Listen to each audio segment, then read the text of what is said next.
नमस्ते प्रणाम भाई लोग। हमार पूरा टीम दबंग चौधरी वाला टीम बैठल बा। आज दबंग चौधरी पे हम बहुत बड़ा गाना सुनाए वाला बानी और यही जिला से महाराजगंज से हमहू बानी। और लाइक सपोर्ट कमेंट शेयर सब कुछ कर जी। अपने भाई अपने बेटा अपना मित्र कमलेश चौधरी या एक्टर चौधरी हम बानी। तलनी एक दो आई दबंग चौधरी बहुत प्यारा गाना बाटे जौन रैप के साथ बाटे। आई देखी कैसे बा। गाड़ी देबे गारा पैबे लाल लाल छोहाड़ा पैबे नौआ चढ़ी नीबी पे हम चढ़म तोरा दीदी पे जन होल दबंग चौधरी तोहके टांग ले जइहे जबरी।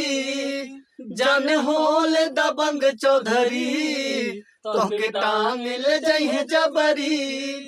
जदि कुर्मी पटेल मिल जइही तोहरा ढूंढिए पे खेला कई दी। जदि कुर्मी पटेल मिल जइही तोहरा ढूंढिए पे खेला कई दी। तोहर सगरी समान रगरी जन होल दबंग चौधरी। तोहर सगरी समान रगरी जन होल दबंग चौधरी। एक रपा और बहुत बेहतर बा। 24 घंटा मार होई गोली के बौछार होई चारों तरफ धुआं धुआं गोरी हाहाकार होई। जन होल दबंग चौधरी तोहके टांग ले जइहे जबरी। जन होल दबंग चौधरी तोहके टांग ले जइहे जबरी। जदि कुर्मी पटेल मिल जइही तोहरा ढूंढिए पे खेला कई दी।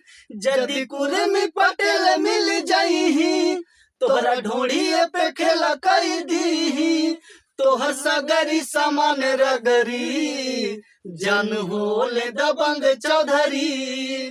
तोहर सगरी समान रगरी जन होल दबंग चौधरी। और होली के मौसम बा, होली के शायद बा, होली आए वाला बा, तो इससे एक चुटकिला सुना देती हम देवर भौजाई पे। और ली कैसे बा वो देखी।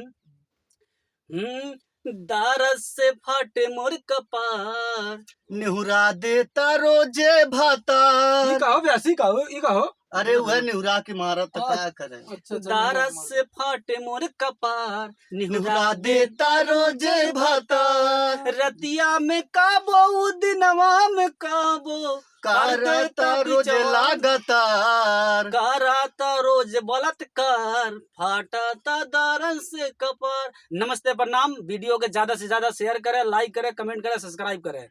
और ऐसे आगे तो कुछ नहीं कह पाई, जब करवा तब कुछ ना कुछ कहा।